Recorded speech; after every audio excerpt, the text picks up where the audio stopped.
안녕하세요. 제가 원래 좀 강의 스케줄이 좀 꼬여서 좀 걱정을 했는데 제대로 좀 바라잡아진 것 같습니다. 의학이 항상 매우 마지막에 있을 수밖에 없는 성격이라서 원래 마지막에 강의하는 게 맞습니다. 오늘 제가 보여드릴 메뉴판입니다. 고려대학교 의과대학에 대해서 조금 말씀을 드리고요. 그 다음에 제가 해부학 교수니까 여러분 해부에 대해서 좀 관심이 있죠? 해부하고 해부학 얘기를 좀 할게요.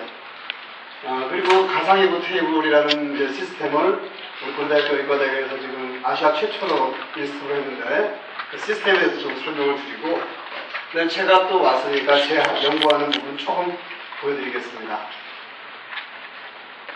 그래서 이제 보시다시피 의학이라고 하는 것이 왜 마지막에 나올 수밖에 없냐면은 의학이라고 하는 것은 기본적으로 생물화학, 물리수학, 공학 이런 부분 위에 올라서 있는 융합학문이에요. 이런 분들의 도움을 통해서 우리가 이제 사람을 치료하고 이제 이런 부분이 있죠. 요즘에는 의학이 이런 부분뿐만 아니라 인문학적인 소양도 좀 우리가 필요하고요. 거기에 아까 이제 경영 말씀하셨는데 경영학적인 어떤 지혜가 필요하고 사회적으로 어떤 식으로 적용을 시켜나가는가 심지어는 어떤 예술과 어떤 그 체육 이런 부분들의 어떤 교감을 가지면서 정말 모든 걸 다 인테그레이션 해가는 그런 학문 분야입니다. 그런 거에 따라서 본인을 어떻게 개발하느냐에 따라서 스케일이 다른 의사가 되죠. 조그맣게 그냥 나는 이 정도 수준에서 하고 크게 남들한테 피해 안 끼치고 병만 치료하겠다 이런 것 됩니다. 소의가 되는 거죠. 그리고 이제 좀 더 공부를 해서 경영도 하고 근데 고려대학교를 잘 만들어 보겠다 이런 꿈을 가지고 있는 사람들은 중간 정도의 의사가 될 수 있겠죠. 그 다음에 나는 이 고대 정도로는 만족을 못하겠다. 대한민국을 한번 바꿔보겠다. 이런 앰비션을 가지고 꿈을 꿀 수 있는 사람도 있겠죠. 그런 사람이 대의가 되겠죠. 이런 꿈을 꾸고 있는 사람들이 요즘에 있죠. 네. 저하고 같은 시대에 공부를 했던 분인데 저도 똑같이 학원 다닐 때 IT 공부를 했었어요. 제가 1989년에 의과대학을 졸업했고 그때 컴퓨터 통신이 우리나라에 막 도입하는 시기에 제가 뭐 신문에 기고도 하고 뭐 이렇게 했는데 어느 순간 지도 교수님이 저를 불렀어요. 너 의학 공부는 안 하고 쓸데없는 걸 공부하니 심각하게 너의 미래에 대해서 생각해봐라. 이렇게 말씀하셨어요. 그때 지도 교수님의 그 압박에 제가 굴복을 했죠. 그래서 다시 열심히 해부학 공부를 했는데 그때 지금 안모 선생님은 그냥 그 길을 가서 지금 벤처도 일으키고 또 뭐 작년에 대선 후보로 아주 강력하게 부상도 하셨고 여전히 또 꿈을 이어가고 계시는 것 같습니다. 하여튼 결정적인 순간에 이런 터닝 포인트들이 있는데 그때 좋은 결정을 해야 되겠죠. 저는 저의 결정에 후회하진 않습니다. 자, 고려대학교 의과대학을 좀 소개해 드릴게요. 제가 1번이라고 했는데 우리 학교는 첫 번째 우리나라의 여성 의사 양성 기관이에요. 1928년에 경성 여자 의학 강습소로 시작했는데 여러분 단순히 이때 여자를 보시면 안 되고요. 1920년대 여자라고 하면 소외받고 어려운 그런 사람들입니다. 그래서 그렇기 때문에 우리 고려대학교 의과대학은 소외받고 어려운 사람들을 위해서 우리가 의사를 양성하기 위해서 만들었답니다. 우리나라가 경제적으로 발전하면서 최근에는 여자가 더 이상 소외받고 이런 세대가 아니에요. 그의 상징이 바뀌었죠. 요즘에는 우리 학교 병원은 서울에 있는 강남에 있는 병원이 아니에요. 우리 학교 병원은 구로공단, 산업화 시대에 천병이 됐던 구로공단에 병원을 세웠고 또 안산이 공장 지역이에요. 그 공장에 병원을 세웠습니다. 고려대학교 의과대학은 돈을 벌기 위해서 병원을 세운 게 아니라 민족이 어렵고 힘들 때 민족을 길러내고 치료하기 위해서 만들어진 그런 병원입니다. 우리는 그렇기 때문에 숙명적으로 고려대학교 의과대학을 합해지게 되는 것이죠. 두 번째는요, 아까 우리 입학사정관님이 잘 말씀을 해주셨어요. 올해 보건복지부에서 우리나라에서 연구를 가장 잘하는 10개 병원을 선정을 했습니다. 이제 뭐 서울대학교도 2개 병원이 신청을 했고요. 연세대학교도 2개 병원이 신청했고 카톨릭대학도 1개 병원이 신청했습니다. 결과는 고려대학교 의과대학이 유일하게 2개의 연구 중심 병원이 선정이 됐습니다. 이건 뭐냐면은 우리 학교가 병원 규모는, 학교의 규모는 의과대학 규모는 좀 작지만 정말 열심히 연구를 하고 아카데미즘을 추구하고 있는 좋은 병원이라는 것을 인정을 받은 거예요. 하나 더 소개를 할게요. 우리가 넘버 3가 하나 있는데 우리는 의과대학 병원이 3개가 있습니다. 근데 이 3개의 병원이 모두 최고의 트리트먼트를 하는, 치료를 하는 3차 의료기관으로 선정이 되어 있습니다. 연세대학교 병원이 지금 의과대학이 그러면은 병원을 3개를 가지고 있는데 그 중에 1개 반만 3차 기관이거든요. 그러니까 뭐 이렇게 비교가 되죠. 자, 그리고 우리 학교는 현재 올해를 기준으로 해서 71회 졸업생을 배출을 했고요. 교우가 7,300명의 선배님들이 계십니다. 그리고 주요 교우들로서 보면은 뭐 보건복지부 장관, 대한의사협회장, 세계 여의사협회 회장이 2분이 배출이 됐고요. 여러 대학의 총장님들이 다수 계십니다. 이렇게 역사와 전통이 있고 많은 인적 커넥션을 가지고 있는 그런 학교죠. 예를 들어서 조그만 학교들이 돈 좀 있고 투자했다고 해서 이렇게 잘 나가고 있어 보이지만 그 뒤에 있는 그 교우 숫자는, 동문회 숫자는 정말 허접하게 이룰 데가 없습니다. 나가서 일을 해보면 알겠지만은 이 동문회의 힘이 얼마나 크다는 걸 여러분들이 잘 아실 거예요. 여러분들이 학교를 생각하실 때 지금 뭐 좀 잘 나가는 거 보이지만은 그 뒤에 있는 역사를 보세요. 우리 대학교 의과대학은 여러분들을 충분히 밀어줄 수 있는 교우와 역사가 있는 학교입니다. 저는 의과대학에서 해부학을 가르치는 교수고요. 제일 학점이 커요. 그래서 제가 이번 학기 동안에 가르쳤던 학점이 한 9학점쯤 되거든요.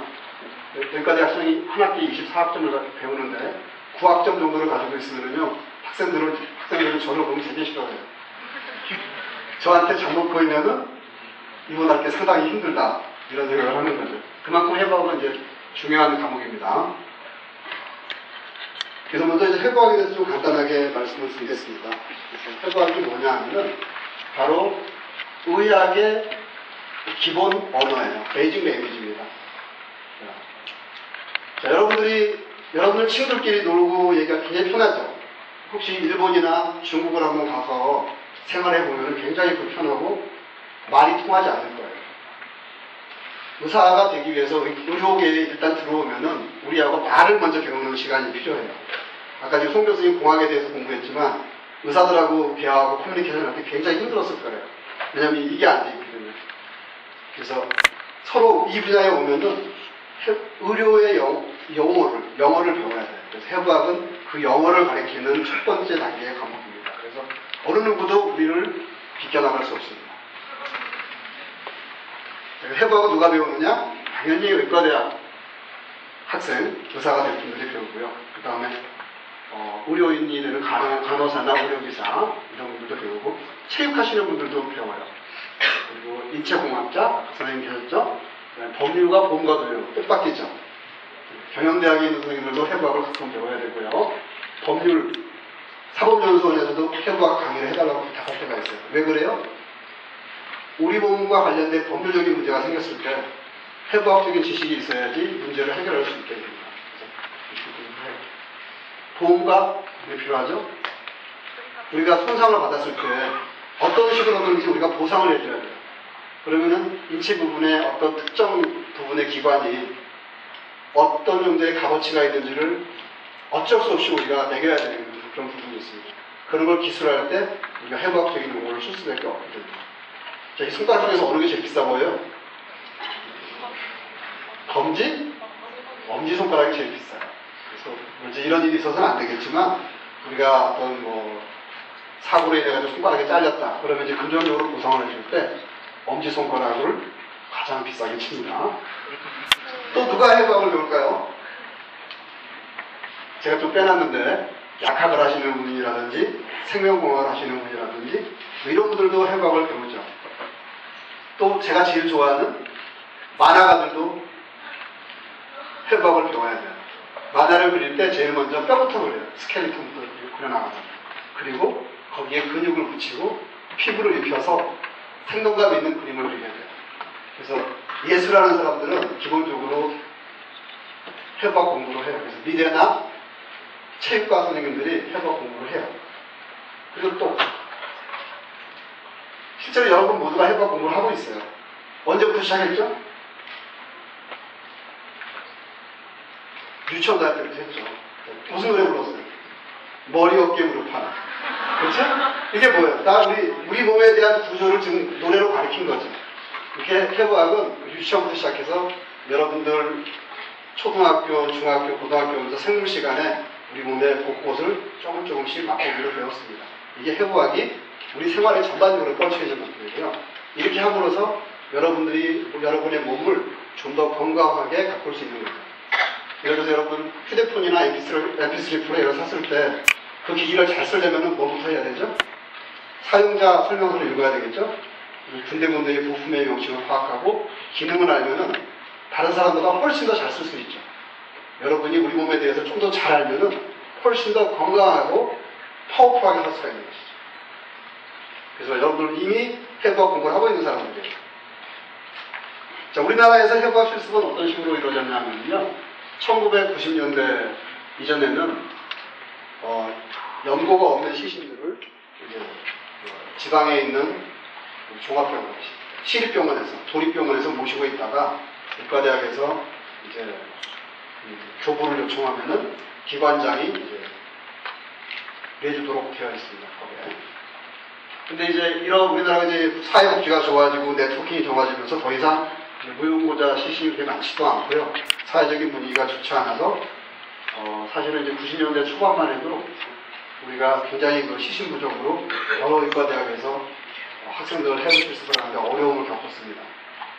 근데 이제 저희들이 2000년대 이후로 오면서 많은 기증을 받게 돼요. 의과대학과 학교, 사회적인 노력들을 해가지고 많은 기증을 받아서 우리가 이제 해부학 연구에 쓰고 있습니다.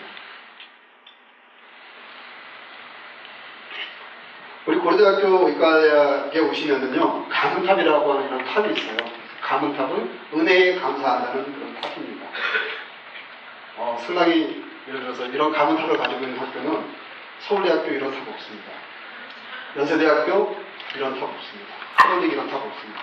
서울대학교는 좀 괜히 못돼서 그냥 이런 돌 하나 있어요. 우리는 감사한다. 탑도 아니죠. 그 다음에 카톨릭이나 연세대학 같은 경우는 사실은 이런 탑을 만들고 싶어 해요. 근데 그 배경 자체가 종교적인 세체가 좀 있는 학교다 보니까 이런 탑을 만들기를 그냥 꺼려해요.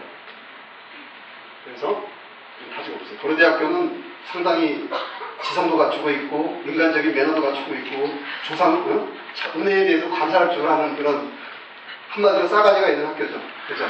그러다 보니까 이런 가문탑도 이제 만들어 놓고 매년 학생들을 모아놓고 우리 학교 교육을 위해서 몸을 이렇게 고대에 맡겨주신 분들한테 감사하다는 그런 기념을 하고 표시를 합니다.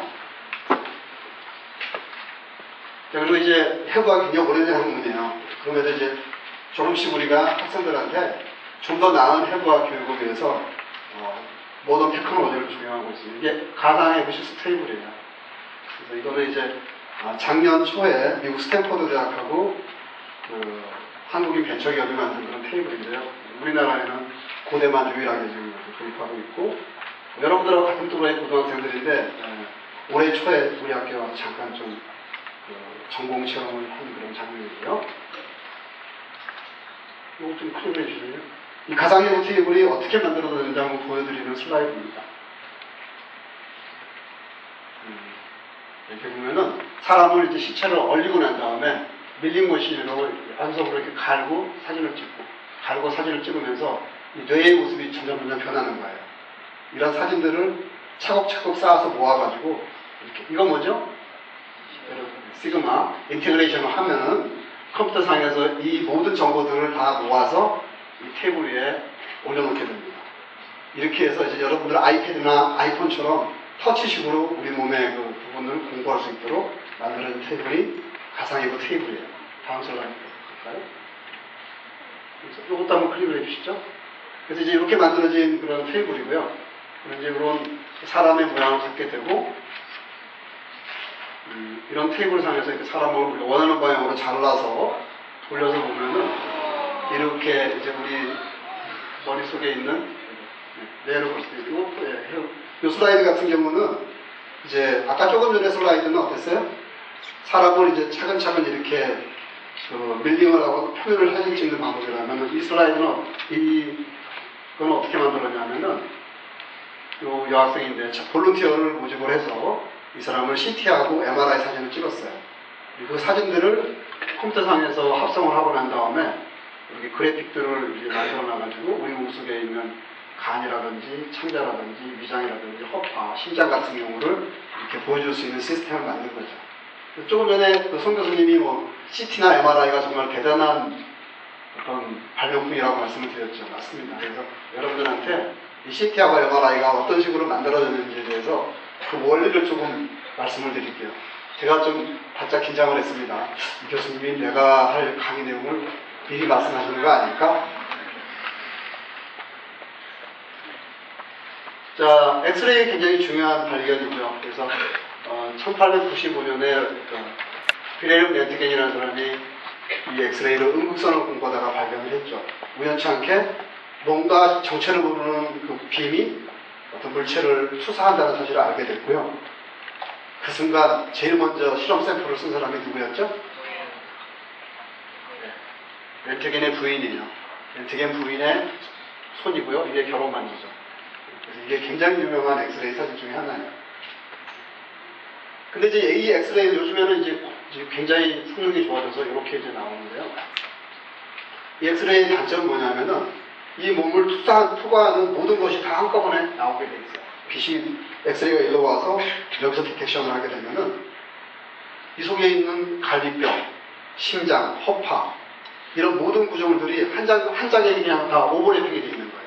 디테일이 안 보이는 거죠. 그래서 이 안쪽에 디테일을 보고 싶다 라고 하는 것이 바로 CT예요. CT의 원리는 이렇습니다. 그러면 사람을 이렇게 놓고요. 엑스레이 기계가 360도 돌아가면서 사진을 찍어요. 360도를 돌아가서 사진을 찍은 것들을 이제 역으로 계산을 해가지고 컴퓨터가 토모그램을 만드는 그런 과정이 CT의 원리입니다. 이걸 이제 아이디어를 고안한 사람이 이제 하우스필드하고 코맥이라는 사람이 1979년에 노벨상을 받은 거죠. 좀 더 이해를 돕기 위해서 만화 하나를 줬죠. 그래서 이 마우스가 있다고 치고 CT가 사진을 이렇게 찍어요. 처음에 이렇게 찍어요. 한 장, 두 장, 세 장, 네 장, 이렇게 찍어 나갑니다. 그럼 요런 사진들이 있게 되죠. 이 사진들을 다시 거꾸로 컴퓨터상에서 뒤로 뿌리는 거예요. 그래서 역투사를 하게 되면은 가상의 마우스 헤드가 생쥐의 머리가 보여주죠. 이거 실제 사람이 아니고 실제 마우스 생쥐가 아니기 때문에 우리가 임의로 아무렇게나 잘라도 상관이 없는 상황이 되는 거죠. 그렇기 때문에 컴퓨터상에서 우리가 토모그램을 만들어가는 과정이에요. 이 과정을 보면은 사실 여기 보면은 여러분들 이렇게 조금조금한 사각형도 있고 이렇게 벡터나 이런 인테그레이션들을 여기 보시게 될 거예요. 제가 왜 이런 그림들을 일부러 넣냐면은 여러분들 지금 수학 공부하느라고 머리가 빠지죠. 적분, 구분, 적분이 힘들 거예요. 근데 그런 것들의 기본적인 원리가 이 CT를 만들 때 다 들어가 있어요. 그래서 이런 물리 공부, 수학 공부가 절대 문과대학에 나는 의대생인데 사람 몸에 관해서 뭐 공부해야지 수학이나 물리는 나하고 상관없다. 천만에 못 씁니다. 다 아셔야 돼요. 그래서 얻어낸 우리 두 개 강의 모양이에요. 이 사진은 건강한 사람의 CT를 찍은 모양이고 흰색은 뼈고요. 이렇게 회색 부분으로 나와 있는 부분은 우리 두 개 강에 있는 뇌의 모습입니다. 그리고 여기 뇌 속에 있는 뇌실이라는 공간에 뇌척수액이 붙어있는 그런 공간이에요. 건강한 분이고요. 이 사진은 치매에 걸려있는 분의 그런 뇌 사진이에요. 보시면은 뼈 사진은 똑같지만 안에 뇌의 구조는 어때요? 군데군데 이렇게 뻥뻥 까만 부분이 좀 늘었죠. 뇌가 위축이 돼가지고 이만큼 뇌 조직이 없어진 거예요. 그러다 보니까 뇌척수액으로 차있는 그 방도 커져 있고요. 그래서 뇌가 많이 위축되어 있는 걸 여러분들이 볼 수가 있습니다. 이렇게 CT를 통해서 이제 우리 뇌의 모습을 대충 볼 수 있게 됐죠. 사람들이 이것만으로 만족을 못했어요. 그래서 개발한 게 MRI. 아까 우리 송 교수님께서 MRI라고 하는 것들은 우리 인체 속에 들어있는 수소이온의 어떤 특성을 측정하는 그런 거라고 그러시죠? 기본적인 원리는 이래요. 우리가 어떤 수소이온 같은 경우는 여러분들 플레밍의 왼손의 법칙 공부했나요? 전자력이죠. 힘과 그 다음에 전기와 마그네틱 파워가 어떤 식으로 움직이는지를 설명한 게 플레밍의 왼손의 법칙인데, 마치 수소연이 있는 곳에 전기자장을 걸어주게 되면은 이렇게 전기자장에 의해 가지고 수소연의 축이 이런 식으로 랜덤하게 배치가 되고요. 이때 아래 코일이라는 마그네틱 파워를 때리게 되면은 이런 것들이 이제 수소연이 그 앵글을 시프팅하게 됩니다. 지구의 자전축이 바뀌듯이 수소연의 축이 바뀌고요. 그리고 아래 코일의 시그널을 죽여주게 되면은 다시 이게 원래대로 돌아가는 특성이 있어요. 이때 방출하는 에너지를 디텍션을 해서 산술적인 계산을 통해서 그래픽으로 매핑하는 것이 MRI 이미지예요. 이 원리가 일단은 펀더멘탈리 이 플레밍의 왼손의 법칙에서 기원하는 어떤 이미징 테크닉이고요. 이것을 고안한 사람들이 이제 폴이라는 사람하고 그 다음에 이제 피터 맨스필드라는 사람이라고 얘기했는데요. 폴은 제가 퍼스트 네임 불렀죠. 왜 그러냐면 이 사람하고 저하고 연구를 비슷한 층에서 연구를 했었어요. 제가 2002년에 미국의 일리노이 대학에서 연구전을 가 있었는데 저 같은 층에 이런 할아버지가 한 분 있었거든요. 그런데 그때 별볼일 없는 줄 알았어요. 근데 이제 밥도 같이 먹고 그랬는데 2003년에 딱 되니까 뭐 난리가 났어요. 그러니까 이 할아버지가 노벨상을 받았다는 거예요. 그때 그럴 줄 알아서 좀 사진도 찍어놓고 사인도 받아놓을 텐데 제가 그러지는 못했습니다. 자, 이런 MRI는 지금 고등학교 의과대학 뇌공학과에 연구 전용으로 이런 MRI가 있어가지고 우리 뇌의 구조를 볼 수 있는 그런 시스템을 가지고 있고요. 요거 클릭 좀 해주세요. 요거 클릭 좀 해주세요. 그래서 MRI를 이게 촬영한 사진을 한번 보죠. 우리 코부터 뒤까지 쭉 가는 그런 사진, MRI를 찍으면. 보고 좀 클릭해주세요.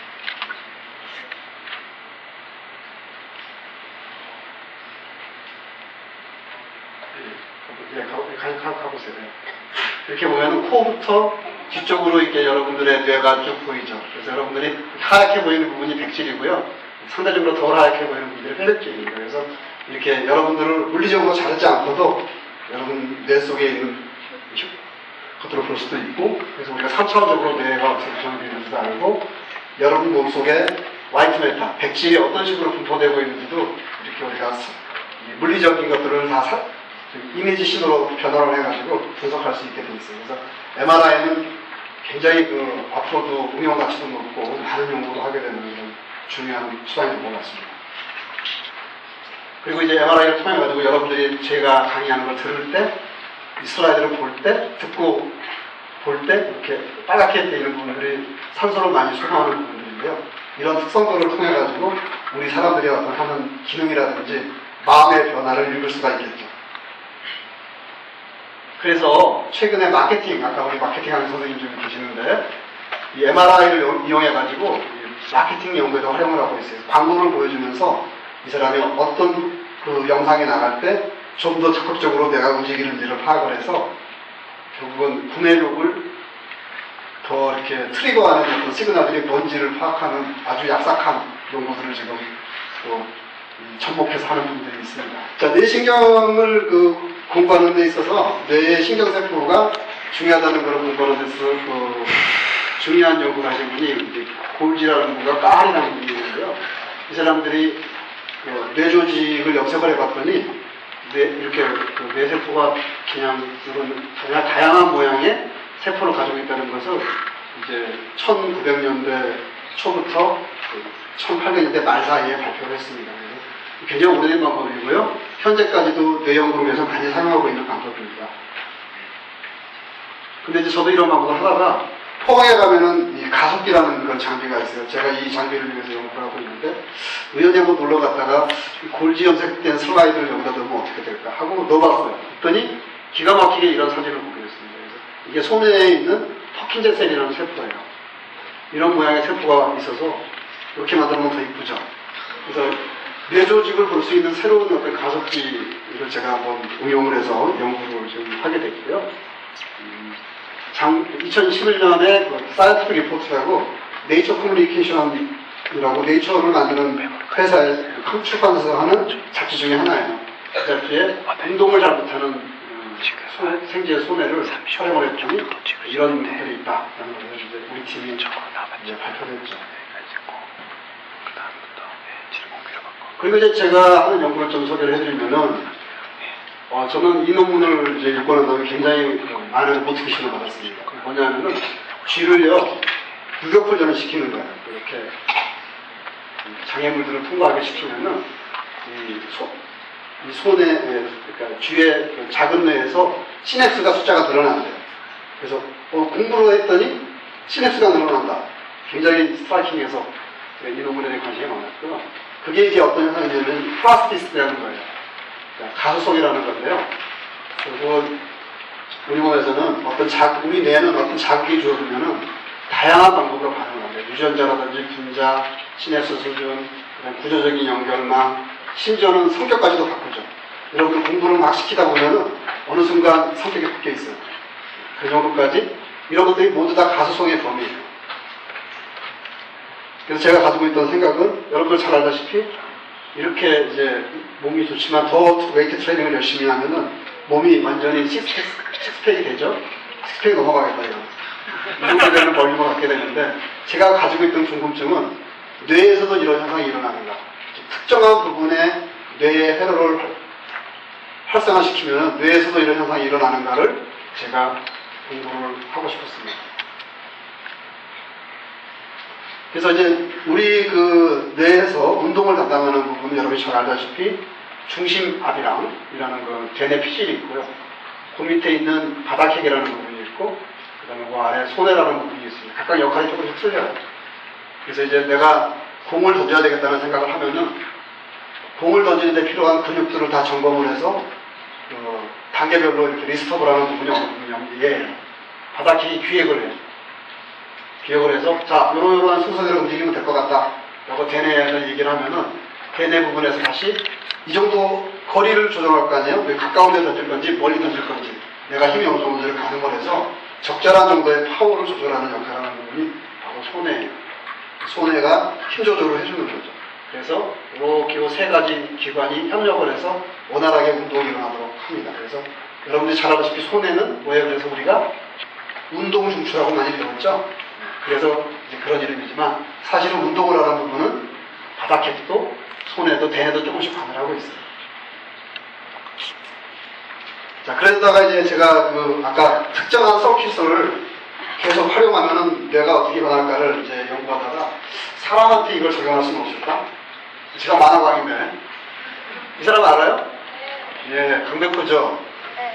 얘는요? 네, 맞아요. 얘는 운동을 원래 좀 중학교 때 열심히 해서 고등학교에 들어오고 얘는 뭐 운동신경은 있지만 농구라고 해본 적이 없는 놈이죠. 근데 고등학교까지 하고 난 다음에 주장 여동생이 너무 이쁘니까 어떻게 좀 해보려고 농구부에 들어가죠. 그래서 열심히 농구를 해서 진정한 농구 선수가 돼가는 성장기인데 이 과정에서 이 아이가 어떻게 뇌가 변할까가 제일 궁금했는데 제일 좋은 거는 제가 그래서 고대 농구 잘하잖아요. 이 농구 선수들 좀 빌려다가 뇌를 좀 꺼내서 검사하고 이게 조직이거든요. 그리고 그 친구들하고 신체 조건이 비슷한 사람들을 모아서 또 뇌를 검사하고 그래서 시냅스도 좀 보고 이러면 좋겠죠. 그러면 저는 아마 이 자리에 못 있었을 거예요. 요즘에 스탠다드로는 도저히 이해가 안 가는 연구죠.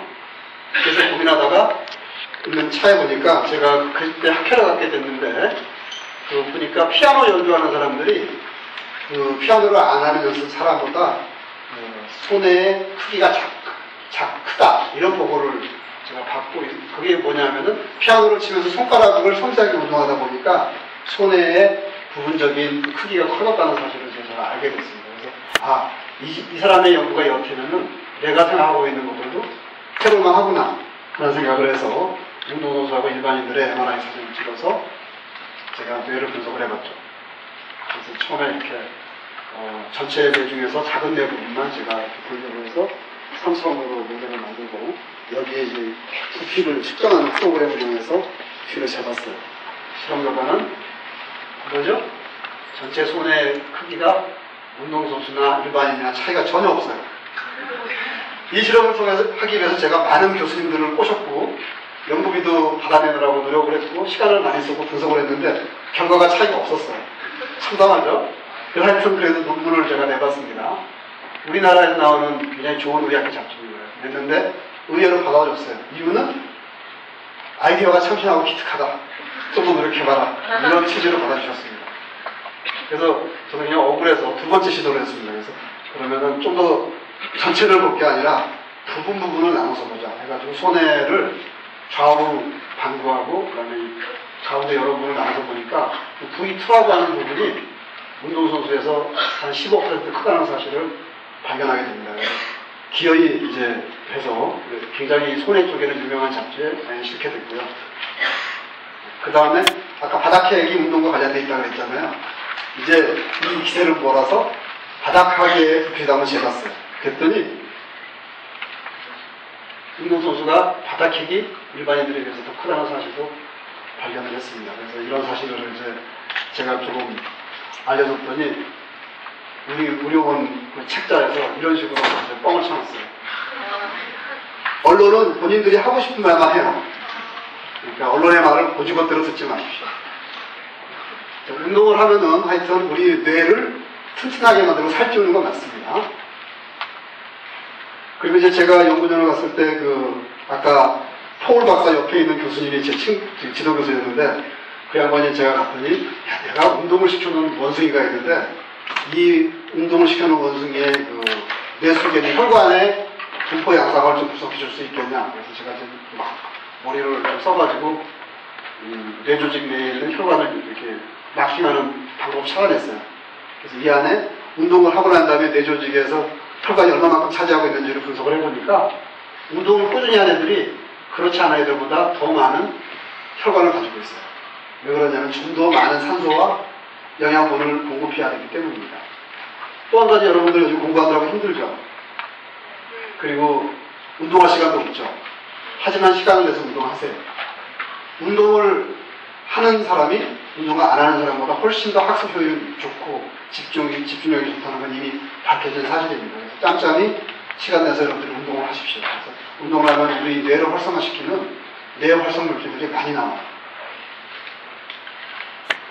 그래서 그때 제가 학회에 발표했었는데 동아일보에서 운동 꾸준히 하면 뇌기능 높아진다 라는 기사가 좀 나왔었고요. 그리고 제가 신이 났죠. 그래서 다른 종목도 한번 해보자. 자, 쇼트트랙 선수들을 제가 골랐습니다. 여러분도 잘 알다시피 우리나라 쇼트트랙 팀이 강팀이잖아요, 세계적으로. 그리고 그냥 은메달만 따면 되게 야단맞죠. 금메달 못 따면 아주 큰일 날 것처럼 같은 팀인데. 그래서 이 선수들을 제가 택한 이유는 얘네들이 한 방향으로만 돌죠. 반시계 방향으로 돌고요. 얘네들이 코너링을 할 때 왼쪽 발은 그대로 스테이블하게 자리를 잡고 있고 오른쪽 발을 정교하게 조절함으로써 코너링을 효과적으로 돈다고 그래요. 그렇기 때문에 오른쪽과 왼쪽에 어떤 비대칭성이 있을 거라고 가정을 세우고 MRI를 이용해서 분석을 해봤습니다. 해봤더니 농구 선수하고 쇼트트랙 선수들이 변하는 V2라는 부분에서 변하는 건 똑같은데 한 가지 더 다른 점이 있었어요. 쇼트트랙 선수들은 오른쪽 손의 방구가 왼쪽 손의 방구에 비해서 훨씬 더 커져 있다는 사실을 알게 됐죠. 쇼트트랙을 한 사람들은 손해가 짧고해요. 좌우 대칭이 아니라. 이런 사실들을 이제 밝혀내서 논문을 하나 썼고요. 그 다음에 원래대로 이거 한번 클릭해 주실래요?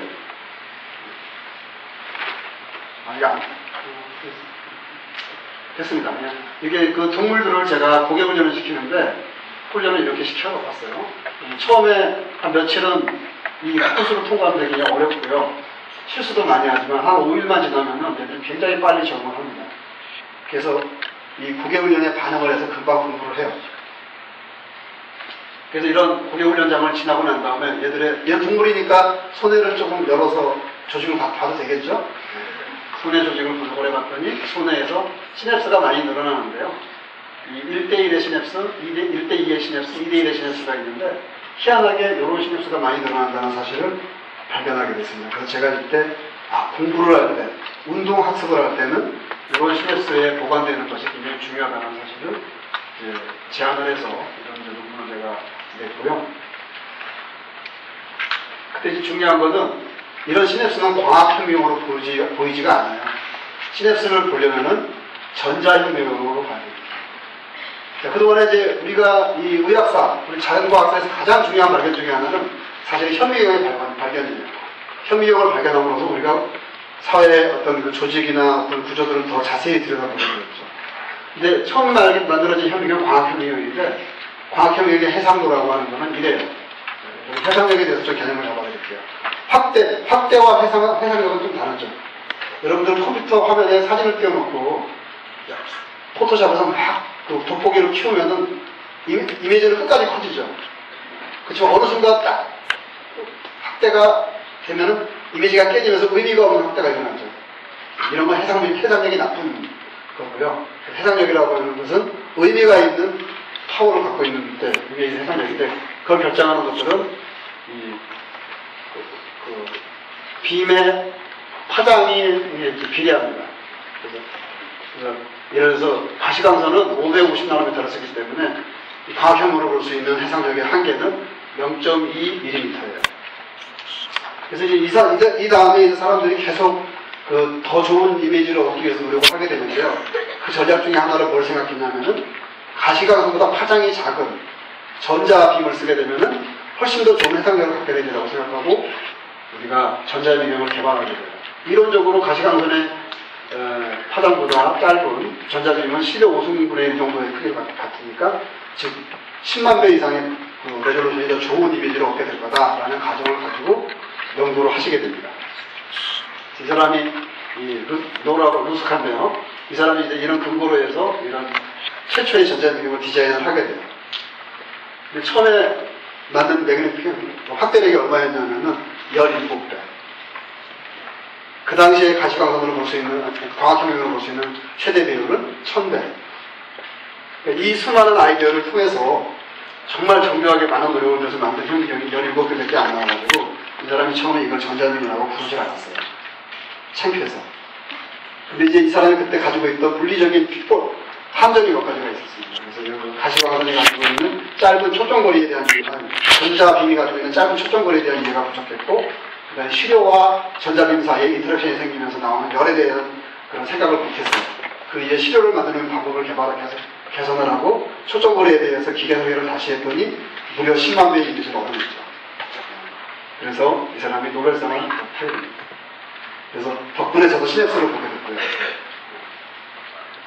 그래서 이제 제가 가지고 있는 궁금증을 좀 더 연구를 한 거는 아까 요 1대2의 시냅스가 많이 공부를 하면서 늘어난다고 그러는데 이게 실제로 조직에서 만들어질 수 있는 방법은 두 가지가 있어요. 이런 식으로 만들어지는 방법이 있고 이런 식으로 만들어지는 방법이 있어요. A타입으로 만들어지는 방법은 뭐냐면은 같은 부위에 똑같은 신호를 확 전달하는 방법이에요. 그래서 국소적인 어떤 그 전달 능력을 강화시키는 방법이고요. 요거는 어떤 방법이냐면 네트워크를 강화시키는 겁니다.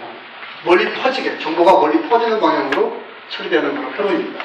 그래서 저는 학습이 과연 A타입으로 일어날까, B타입으로 일어날까라는 궁금증을 가지고 이제 연구를 하게 됐죠. 그래서 이제 전자미경에, 여러분 이제 현미경 슬라이드를 많이 봤죠. 유리로 된 거. 전자미경을 쓸 때는 그리드라는 걸 쓰게 됩니다. 그래서 전자미경 그리드 위에 여러 개의 절편이 이렇게 쭉 놓여있는 그런 모양입니다. 그래서 이것들을 제가 연속해서 사진을 찍어서 3차원적으로 분석을 해봤죠. 그래서 봤더니 공부를 하고 난 다음에 드러난 시냅스는 이 A타입의 시냅스가 현격하게 증가한다는 사실을 알게 됐고요. 주변에 있는 시냅스들하고 좀 관계가 좀 다르다는 걸 모델을 볼 수 있어요. 그래서 평상시에는 우리 시냅스가 여기 파란색이 시냅스 전이고 이 시냅스 후예요. 이런 식으로 이분하게 분포하다가 14라는 에너지가 재분포가 된다는 거죠. 그래서 공부를 하면은 4라는 에너지가 두 개가 몰려있고 주변 애들이 에너지를 뺏겨요. 이런 식으로 이제 학습이 일어난다는 거예요. 예를 하나 들어볼게요. 여러분들 처음에 이 강당에 왔을 때 친구들끼리 웅성웅성 이렇게 얘기를 했죠. 그 다음에 제가 오니까 저한테 집중을 하죠. 주변 애들이 얘기하는 걸 잘 듣게 돼요. 그렇게 공부를 하는 것은 서로 집중, 인터랙션을 강화된 쪽과는 집중을 하게 되고 주변과는 약간 소원해지는 관계를 유지하는 방법으로 학습이 일어난다는 사실을 이제 제가 제안을 했고 최근에 국제적으로 굉장히 유명한 잡지에 이 내용이 실렸습니다. 그래서 저로서도 굉장히 프라우드하게 생각하고요. 아마 제가 그동안에 교수로서 공부를 하면서 가장 좋은 발견이 아닌가 생각을 하고 있습니다. 그런 공부를 제가 하고 있고요. 자, 이제 오늘 제 얘기를 하면서 제가 말씀드리고자 하는 요점은 제가 하는 연구가 의학과 기초의학을 공부하고 있지만 어때요? 물리, 생물화, 수학, 공학 이런 것들에 많은 도움을 받고 제가 공부를 하고 있습니다. 저 혼자만의 지식으로는 도저히 할 수 없는 그런 많은 백그라운드를 가지고 있는 거죠. 때문에 하지만 제가 오늘 보여드리는 것은 의학의 아주 빙산의 일각에 해당되는 그런 부분이고 이것들을 떠받치기 위한 다양한 학문 분야와 많은 종류의 의학 분야가 있다는 사실을 여러분들이 좀 알아주셨으면 좋겠습니다. 그래서 의학을 공부하기 위해서는 여러분들이 굉장히 폭넓은 지식과 많은 과학적인 배경 지식이 필요합니다. 감사합니다.